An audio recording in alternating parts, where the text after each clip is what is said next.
오늘 앞서 오전에는 민주당 박용진 의원이 현역 의원 평가에서 하위 10%를 받은 것에 억울하다며 끝까지 살아남겠다라고 기자회견을 했습니다.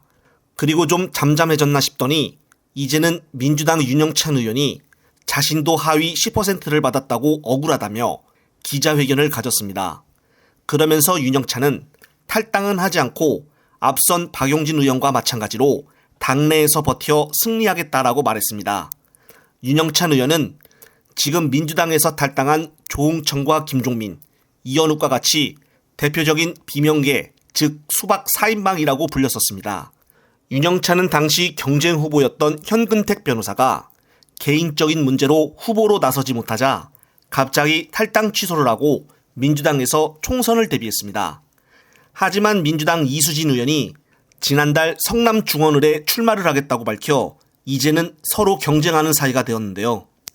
오늘 몇 시간 전에는 이수진 의원 역시 기자회견을 열고 검찰의 거짓 기소를 민주당 총선 후보 공천과 연계시키려는 움직임에 강력한 경고를 보낸다고 말했습니다. 그러면서 라임 금품수수 의혹에 대해서 정치검찰의 거짓 기소라고 주장했습니다. 그리고 직접 이름은 언급하지 않았지만 윤석열 정권에서 고통받는 당대표에게 사법 리스크를 운운하면서 압박을 가했던 사람들이 지금도 멀쩡히 총선 예비 후보들 안에서 흔들어대고 있다고 말하며 저를 음해하고 사실이 아닌 것을 부풀리며 언론에 흘리고 하자가 있는 후보인 것처럼 보이게 해서 실제로 이득을 얻는 세력이 누구겠냐라며 덧붙였습니다. 이번 윤영찬 의원이 하위 10%를 받음에 따라 만약 이수진 의원과 경선이 붙는다면 이 의원이 좀 더 유리한 고지에 오르지 않을까 싶습니다. 한편 지난 주말에 민주당 검찰 독재 정치 탄압 대책위에서는 국힘당 장영하 변호사가 이번 총선에서 단수 공천을 받아 국힘당이 보훈 공천을 해줬다라고 비판을 했었습니다. 그런데 아니나 다를까 오늘 언론에서는 장영하 변호사가 최근 공직선거법 위반 혐의로 벌금형을 선고받은 사실이 확인이 됐다는 것입니다.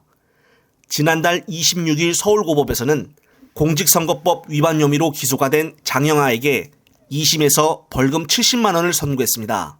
장 후보는 지난 2022년 5월 26일 인천 계양구에서 보수단체가 주최한 행사에 참석하여 이 대표 낙선을 목적으로 한 불법 선거운동을 한 혐의로 재판에 넘겨졌었습니다.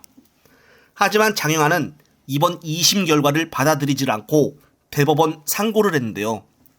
이런 사람이 지역구에서 단수 공천을 받고 국힘당에서 나와 국회의원이 되겠다고 하니 정말 국힘당의 공천 시스템이 너무 문제 있는 거 아닙니까? 입장 바꿔서 만약 민주당이 이랬으면 언론들은 어떻게 했을까요? 한편 박용진 의원이 정말 급하긴 급한가 봅니다. 오늘 오전에 기자회견을 가지며 끝까지 살아남겠다라고 발언한 뒤 자신의 지역구 주민들에게 단체 문자를 돌렸는데 그 내용을 보니 이렇습니다.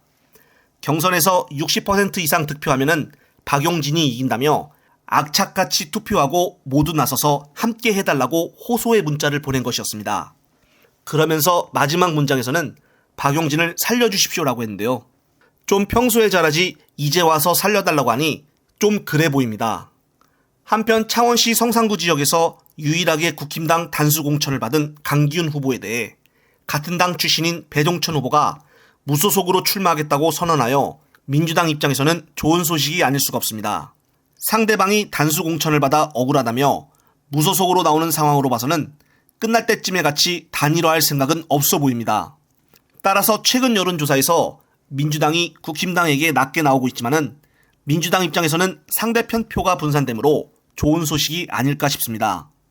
그런데 이렇게 국힘당에서 탈당하여 무소속으로 나온다고 선언했는데도 불구하고 언론에서는 보도조차 되지 않고 있습니다.